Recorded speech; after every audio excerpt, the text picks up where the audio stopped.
Sa video natin ngayon mga kamaestro ay pag-usapan naman natin itong tungkol sa RPMS portfolio, classroom observation, and yung mga Saturday classes po natin mga kamaestro. Ayan, so meron nga po tayo ditong good news. Although syempre ay antayin po natin ang DepEd order po mga kamaestro kasi wala pa naman pong DepEd order patungkol po dito. Alam naman po natin sa DepEd ay susundin po natin ang mga ipinag-uutos sa atin kung ito po ay napapaloob sa isang DepEd order. For ito po ay pakikipag-ugnayan pa lamang po, pakikipag-ugnayan po ng Alliance of Concerned Teachers ng ACT sa DepEd, especially po sa ilang mga regional directors po natin. Ayan, so ito po ay galing po sa official page ng ACT NCR Union, sa kanila po galing itong information. So ulitin po natin mga kamaestro, ito po ay hindi pa official kasi wala pa naman pong DepEd order na ipinapalabas. So waiting po tayo, pero ang maganda po doon, at least ay mayroon na pong development kahit paano, sabi ng Alliance of Concerned Teachers, patungkol po dito sa mga issues na ito, ay parang pumapayag po ang DepEd dito sa mga sumusunod po mga usapin. Alright, so ito nga po ang post ng ACT NCR Union. Ayan, so credits po sa kanila, credits po sa kanila po galing tong information na ipinamamahagi po natin ngayong araw sa video po natin. Okay? So sabi po dyan, ayan, tatanggalin na ang submission of portfolio sa RPMS, IPCRF.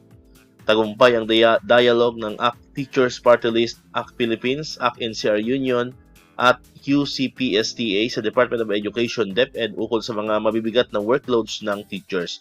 So yan nga po, nabanggit ko na kanina, nakipag-dialogue po, itong mga grupong ito, itong mga binanggit po natin mga group na, mga teachers group, sa DepEd.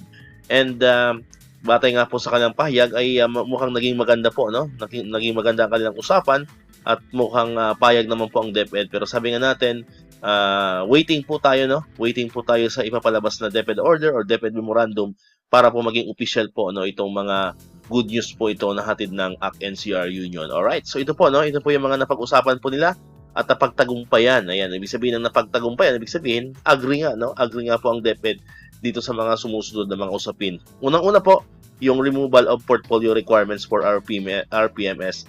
Alam naman po natin na pag tapos po ng school year, tayo po ay gumagawa ng portfolio as part ng ating RPMS mga kamaestro. After ng IPCRF, so susunod naman po is yung RPMS portfolio. Usually nga nagpe-present pa, naka-PowerPoint pa, papakita po natin yung mga MOVs mga kamaestro. So marami mga kamaestro natin yan ang medyo nabibigatan dito kasi nga talagang gugugol ka rin ng oras sa pag-prepare ng mga MOVs, and at the same time magpe-present ka pa so medyo mabigat-bigat talagang trabaho po itong pagsasabit po ng RPMS portfolio. So magandang balita po ito kung may papatupad ng DepEd kasi hindi na tayo required mag-submit ng RPMS portfolio. So yung mismong pinaka-IPCRF lang po ang isasubmit po natin mga kamaestro. Pangalawa is yung classroom observation, not a requirement. So magandang balita rin po ito kung ito ay masusunod kasi nga especially sa mga seasoned teacher naman, usually pwede siguro mag-observe once a year para po sa atin Pero syempre sa mga bago kailangan po talaga ng classroom observation for technical assistance. Pero syempre antayin po natin yung guidelines kasi wala pa naman ng guidelines kasi nga wala pa naman pong DepEd order na ipinapalabas.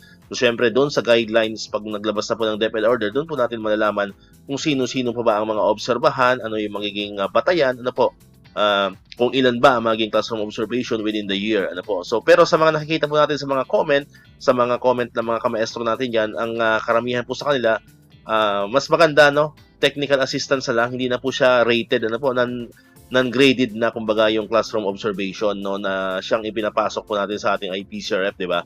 So mas maganda siguro technical assistance from our school head and from our master teachers.